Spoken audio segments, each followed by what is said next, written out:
Behind the twin turbos and tire smoke lies a man whose story is far stranger than fiction.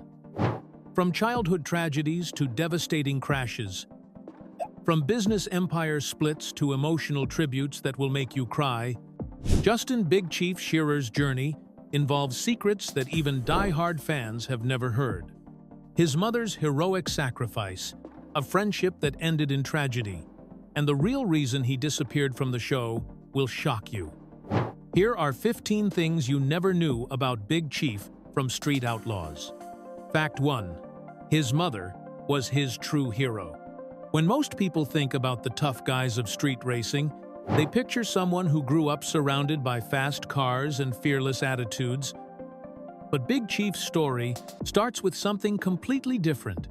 Justin Shearer was raised by a single mother who became the most important person in his entire life. And he's never been shy about giving her all the credit for who he became. While other racers might talk about their fathers or mentors who taught them about cars, Big Chief openly calls his mother his superhero and says she's the person who literally saved his life. The reality of Big Chief's childhood was far from easy, because his mother was juggling an incredible load that would break most people. She was working full-time to support her family while also attending nursing school to build a better future. And on top of all that, this wasn't a situation where there was an absent father who still helped out occasionally or sent money from time to time.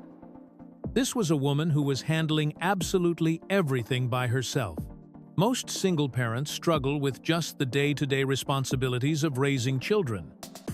But Big Chief's mother was somehow managing to work, study, and parent two kids who he admits were mean-ass kids, who probably gave her more trouble than she deserved. What makes this story even more remarkable is how Big Chief talks about realizing what his mother had accomplished, because he says he didn't understand it at the time, but now recognizes that she was performing what he calls superhero-level feats every single day. He's gone on record saying that his mother went to school to become a nurse while working full-time and dealing with all the chaos that came with raising him and his brother, and he describes her as the superhero who saved his life. The fact that one of the toughest guys in street racing openly credits his single mother as his hero shows just how much impact she had on shaping the man who would eventually become Big Chief. Fact 2. He started racing at age 9. Most kids at 9 years old are playing video games or riding bikes around the neighborhood. But Big Chief was already getting his first taste of the underground racing world that would define his entire life. When Justin Shearer was just 9 years old, he discovered something that would become his lifelong obsession. And it all started with him riding his bicycle to watch street races on Old Route 66 in Oklahoma City. This wasn't a case of a teenager getting into cars when he got his license. This was a little kid who was drawn to the world of high-speed racing before he was even old enough to understand what he was really watching. The fact that Big Chief was attending street races as a child gives you a sense of just how deep his roots in the Oklahoma City racing scene really go, because he wasn't someone who showed up later as an adult, trying to break into an established community.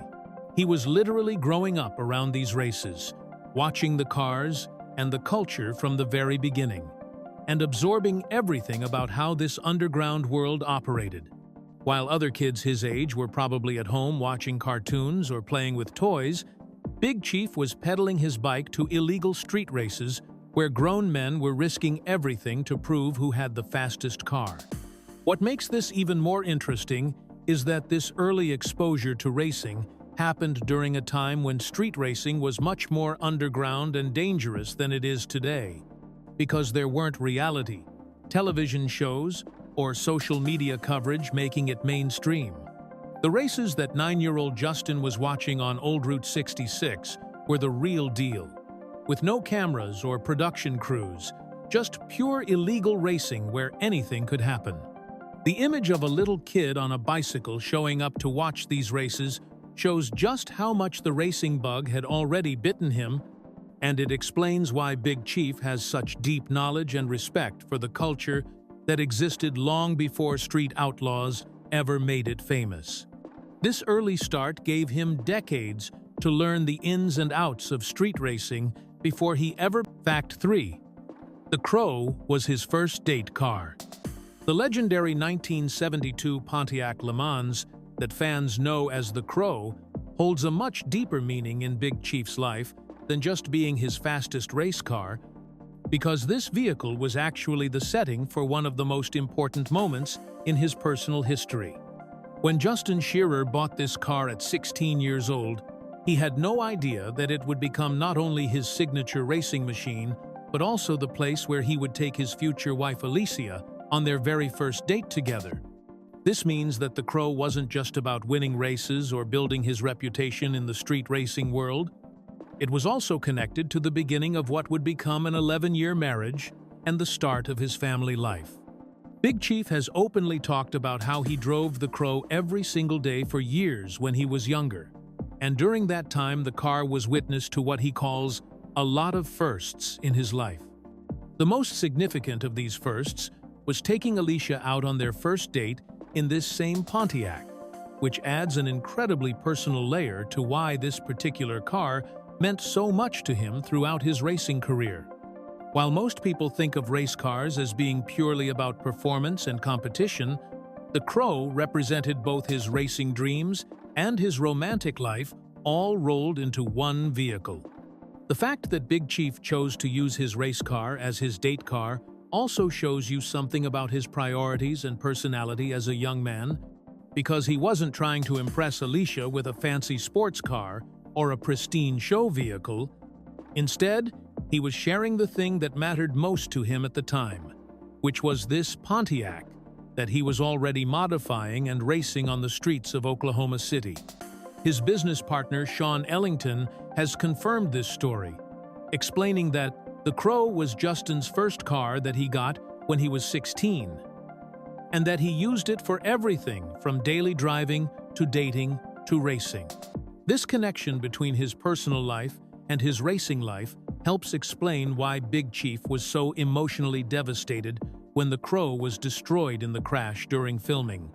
Because it wasn't just losing a race car, it was losing a piece of his history with his family. Fact 4. He lost his first race to a Beretta.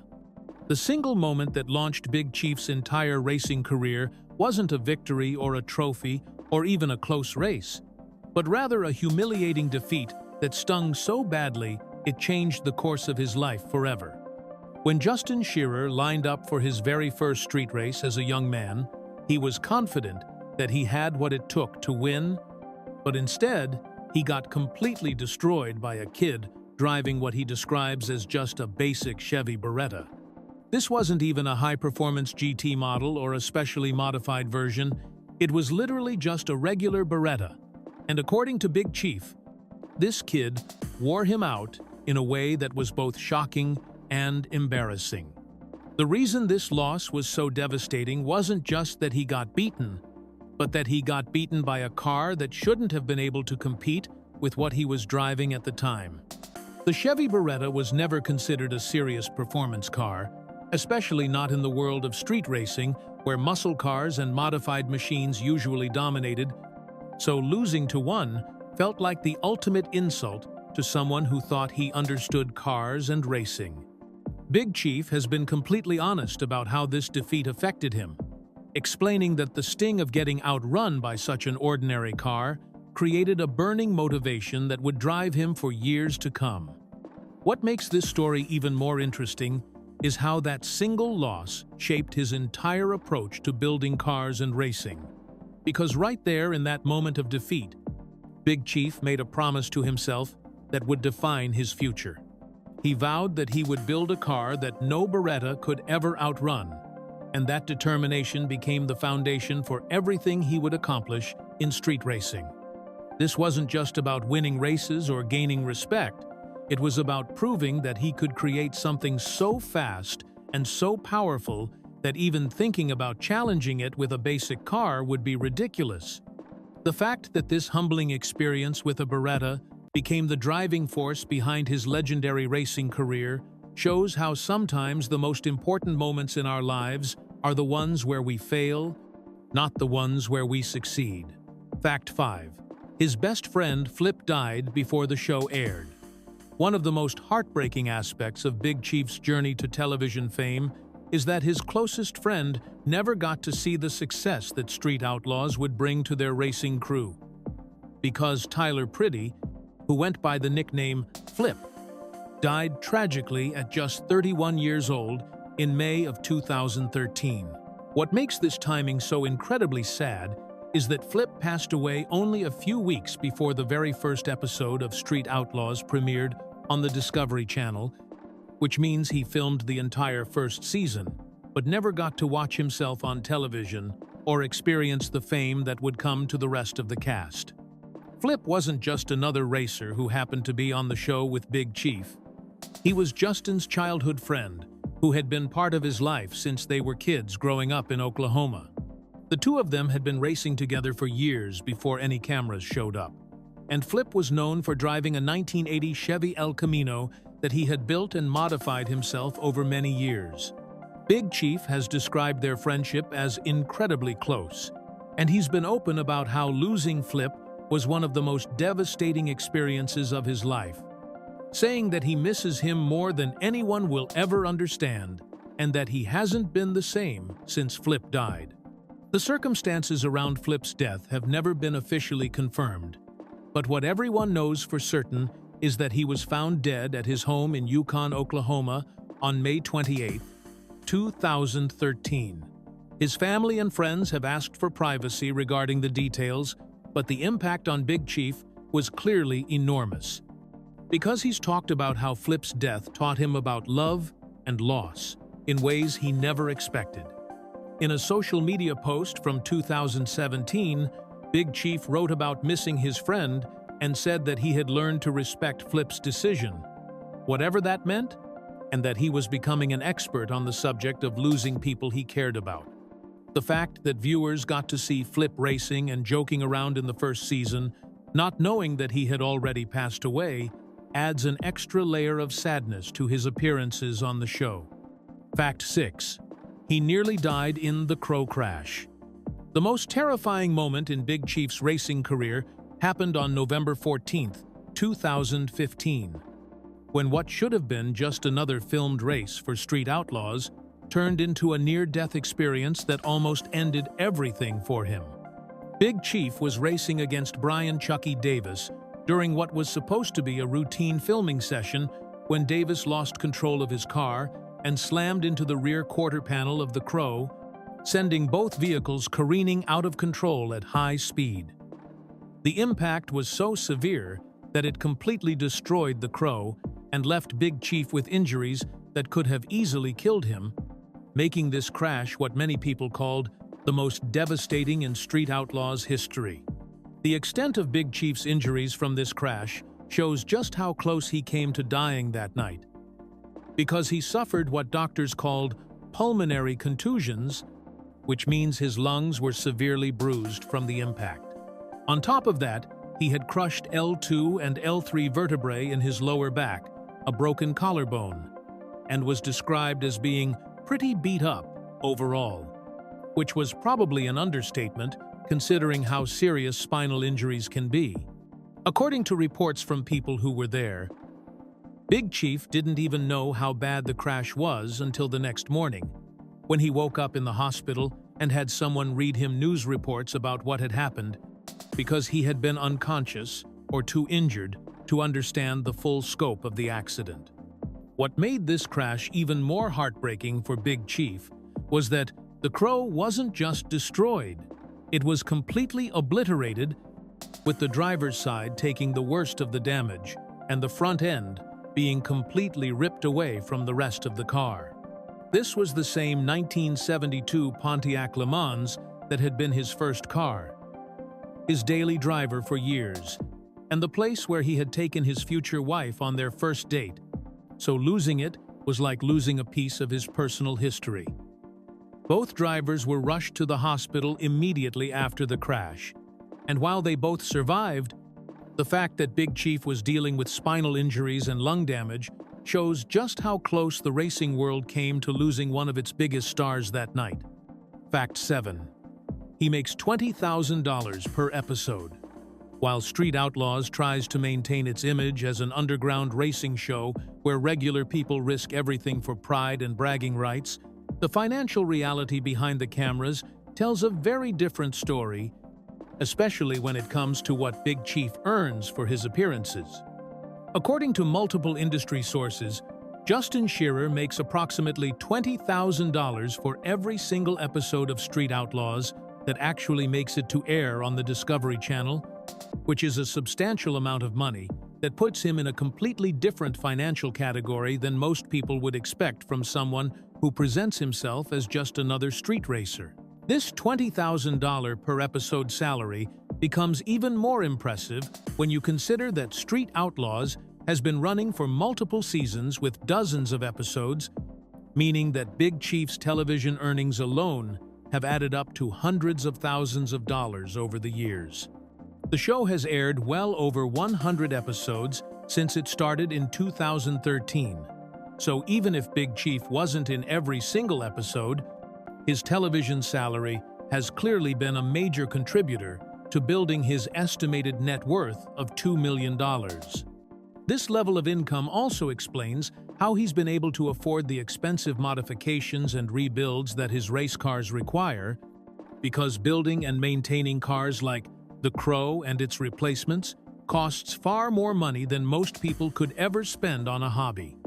What makes this salary information particularly interesting is how it contrasts with the show's portrayal of street racing as something that working-class people do for fun and competition rather than profit.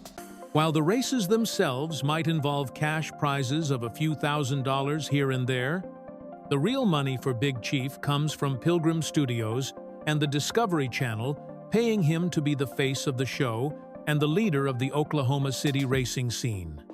This $20,000 per episode rate puts Big Chief in the same earnings category as actors on successful television dramas, which shows just how valuable his personality and racing skills have become to the network's programming strategy. Fact 8. He split from Murder Nova over different dreams. One of the most shocking developments in the Street Outlaws world happened in January of 2021, when fans discovered that the legendary partnership between Big Chief and Sean Murder Nova Ellington come to an end after years of working together. For most fans of the show, these two men were inseparable, building some of the fastest and most iconic cars in street racing history through their Midwest street cars business. But the reality was that they had been growing apart for some time because they had fundamentally different ideas about what they wanted to do with their careers and their passion for automobiles. The heart of their split came down to the fact that Big Chief and Murder Nova had developed completely different priorities when it came to cars and racing. Even though they had started out with similar goals, Big Chief has explained that his love for classic cars actually came from his passion for drag racing, meaning that he was interested in old muscle cars primarily because they made great platforms for building fast race cars. Sean, on the other hand, had the opposite approach. Because his love for drag racing grew out of his deeper passion for restoring and working on classic automobiles, which he had developed while working in his father's auto body shop as a young man. This difference in motivation became more and more obvious as the years went on, with Big Chief wanting to focus more heavily on competitive drag racing and participating in events like No Prep Kings races across the country. Meanwhile, Sean was becoming more interested in the restoration and custom building side of the automotive world, eventually opening a new shop called 187 Customs, with another Street Outlaws personality known as Phantom. Big Chief has been very clear that there was no bad blood between them and that they remain close friends, but they simply reached a point where their professional paths were leading them in different directions. The split became obvious to fans when they stopped posting pictures together on social media and started attending racing events separately. With Sean's posts no longer carrying the Midwest street cars watermarks, that had been a signature of their partnership for so many years. Fact 9. Jackie Brash was called a homewrecker. When Big Chief's relationship with professional drag racer Jackie Brash became public in 2017, it created a massive controversy among Street Outlaws fans that went far beyond typical celebrity relationship drama. Jackie faced an enormous amount of hatred and backlash from people who blamed her for the end of Big Chief's 11-year marriage to Alicia Shearer, with many fans openly calling her a homewrecker and accusing her of destroying a family that included 2 young boys. The situation became so intense that Jackie actually disappeared from social media for a while and deactivated her Instagram account because of the overwhelming negative attention she was receiving from angry fans who felt she had ruined Big Chief's family life. The timing of when Jackie appeared on Street Outlaws and when Big Chief's divorce became public made the situation look especially bad to fans who were trying to piece together what had happened. Jackie started appearing on the show in early 2017, and Big Chief announced his divorce from Alicia that same year, which led many people to conclude that there had been an affair or some kind of overlap between his marriage ending and his new relationship beginning. The fact that Jackie was 10 years younger than Big Chief and was an attractive blonde drag racer who shared his passion for cars made some fans even more suspicious about her motives and the circumstances of how they got together. However, Big Chief has consistently denied that there was any infidelity involved in the end of his marriage, stating that he and Jackie were just friends during the time when his divorce was being finalized. He has explained that his marriage to Alicia had been having problems for reasons that had nothing to do with Jackie, and that their relationship only became romantic after his divorce proceedings had already started. Big Chief even went on his podcast to address the situation directly, saying that his ex-wife Alicia and his girlfriend Jackie actually get along fine with each other, which suggests that whatever happened between him and Alicia, it wasn't the result of Jackie breaking up their marriage. Despite these explanations, many fans continued to view Jackie with suspicion for years, making her one of the most controversial figures connected to the Street Outlaws universe. Fact 10. The Crow got its name from revenge. One of the most common questions that fans ask about Big Chief's legendary race car is why a vehicle that's painted bright white would be called the Crow, since crows are obviously black birds. But the real story behind the name has nothing to do with the car's appearance and everything to do with Big Chief's competitive mindset. The name actually comes from the phrase, eating crow, which means being forced to admit that you were wrong or being humiliated after being overly confident about something, and Big Chief chose this name because he wanted every opponent he raced to experience that exact feeling of humiliation after he beat them. When Big Chief explains the origin of the name, he's very direct about his intentions, saying that he wanted to make his racing opponents eat crow every time they lined up against him and lost. This wasn't just about winning races. It was about psychological warfare and making sure that anyone who challenged him would walk away feeling embarrassed about thinking they could beat his car. The fact that he chose such a specific and somewhat cruel name for his vehicle shows just how seriously he took the mental game that's involved in street racing, where confidence and reputation can be just as important as horsepower and driving skill. What makes this naming choice even more interesting is that Big Chief has stuck with calling his cars the Crow, even as he's changed the paint color multiple times over the years, proving that the name was never about how the car looked. He's explained that he called it the Crow, even when it was painted maroon, which was long before it became the white race car that most Street Outlaws fans are familiar with today. The consistency of the name across different paint schemes and even different vehicles shows that for Big Chief, the psychological aspect of the name was more important than any visual connection to actual crows. This approach to naming his car reveals a lot about his personality as a racer, because it shows that he wasn't just thinking about building a fast car, He was thinking about building a reputation that would get inside his opponents' heads before the race even started. Fact 11. He dropped out of high school. While many successful television personalities and business owners have college degrees or at least finished high school, Big Chief took a completely different path that shows just how determined he was to pursue his passion for cars and racing above everything else.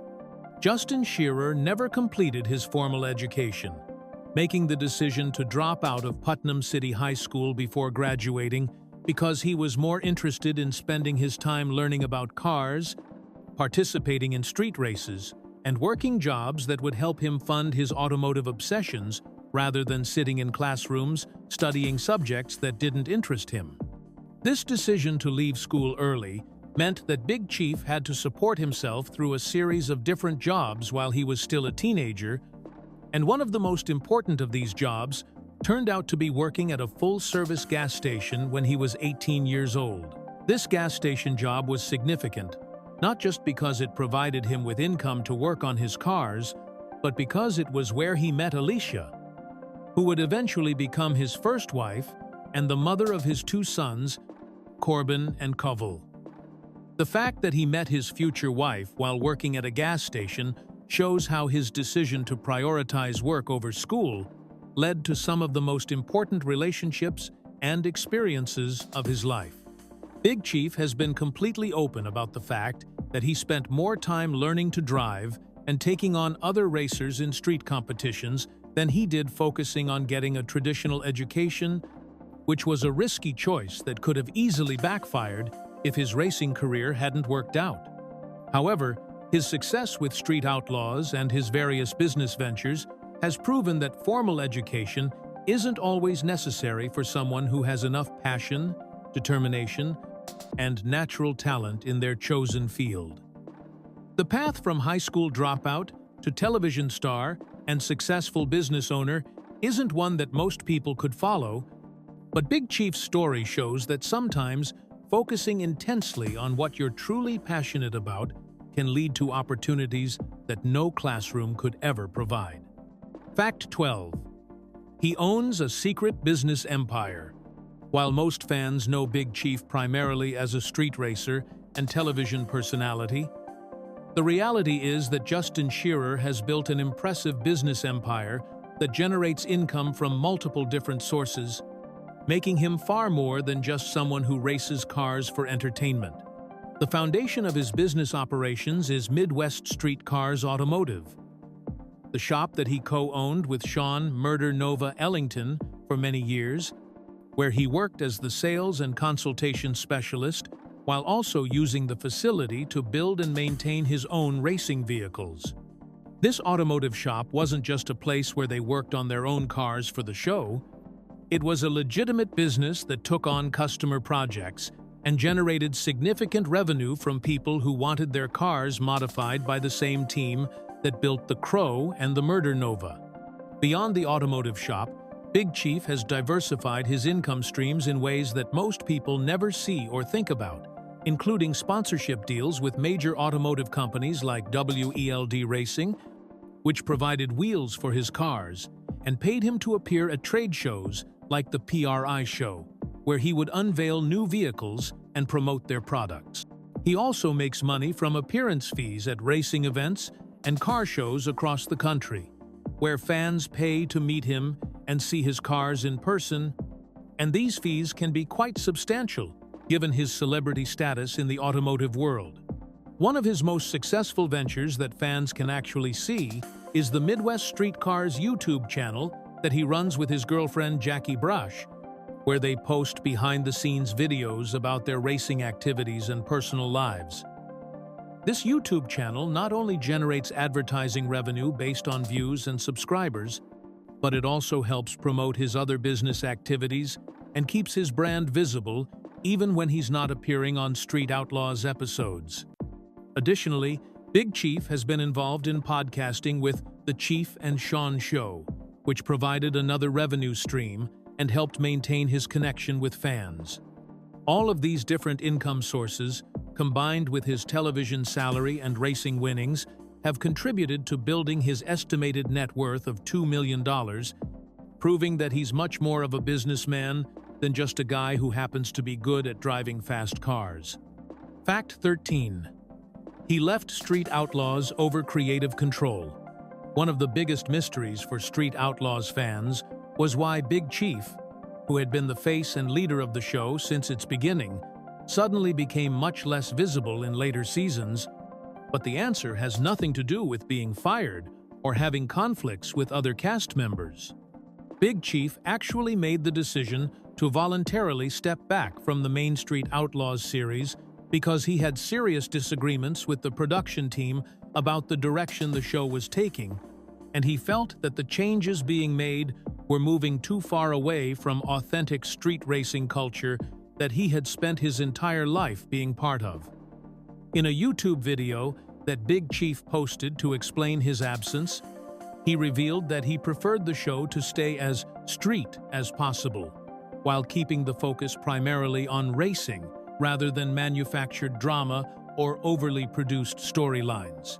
He explained that he didn't feel comfortable having to follow rules and directions from producers that he believed weren't in the best interest of the racing community, and he felt that the show was becoming something that no longer resembled what he had helped build in the early seasons.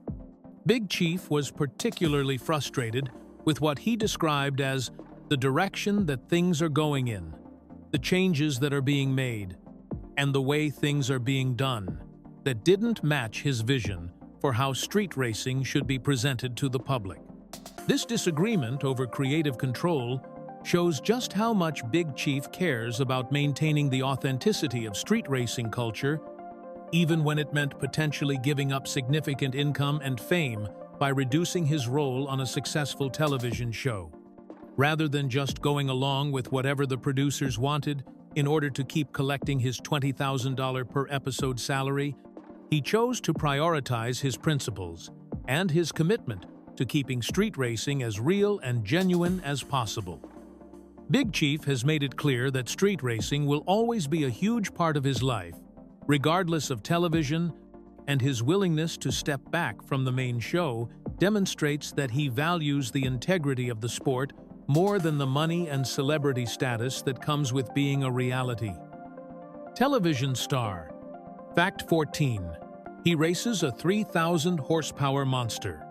The car that Big Chief drives today is so incredibly powerful that it produces more horsepower than most people can even comprehend.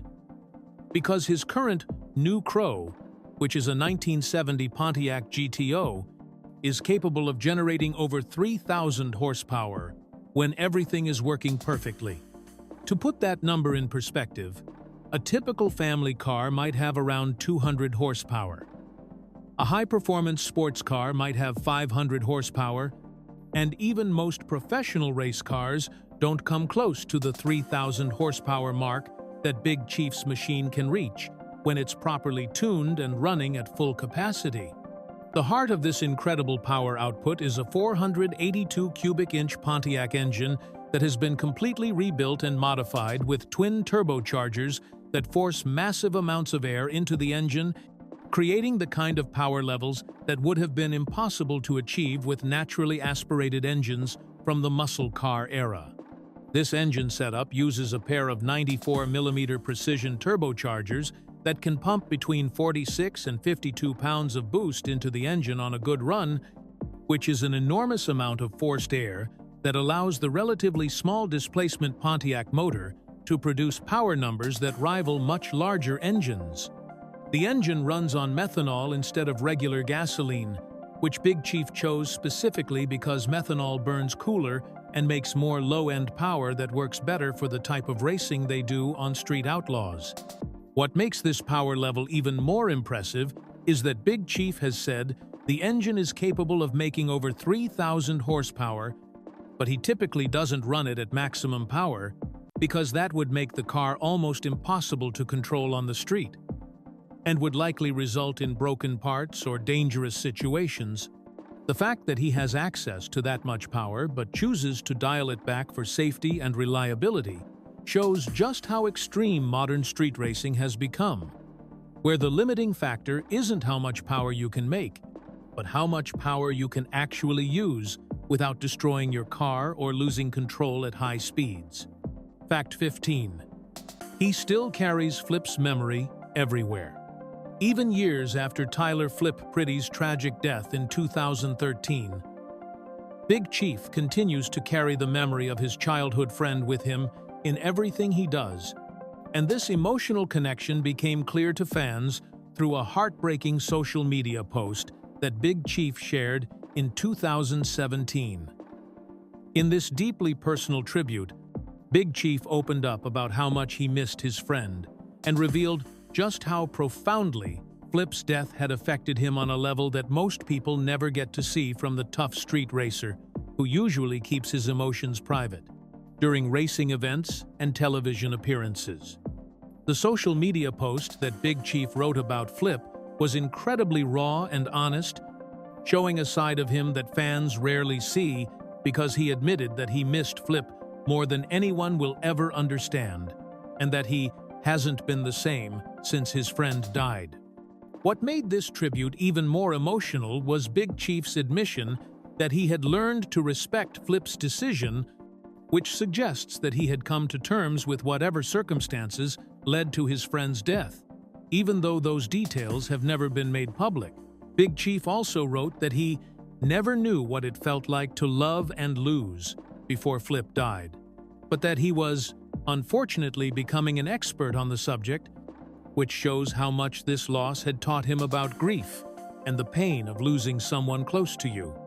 The fact that Big Chief posted this tribute 4 years after Flip's death shows that his friend's memory wasn't something that faded over time, but rather something that continued to be a significant part of his life and his racing career.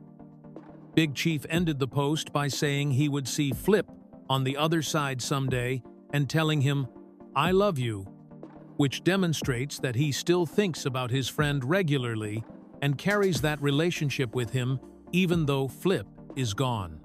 This ongoing connection to Flip's memory helps explain why Big Chief takes street racing culture so seriously and why he's been so protective of keeping the sport authentic, because he's not just racing for himself, but also carrying on the legacy of his childhood friend who died before he could see how successful Street Outlaws would become.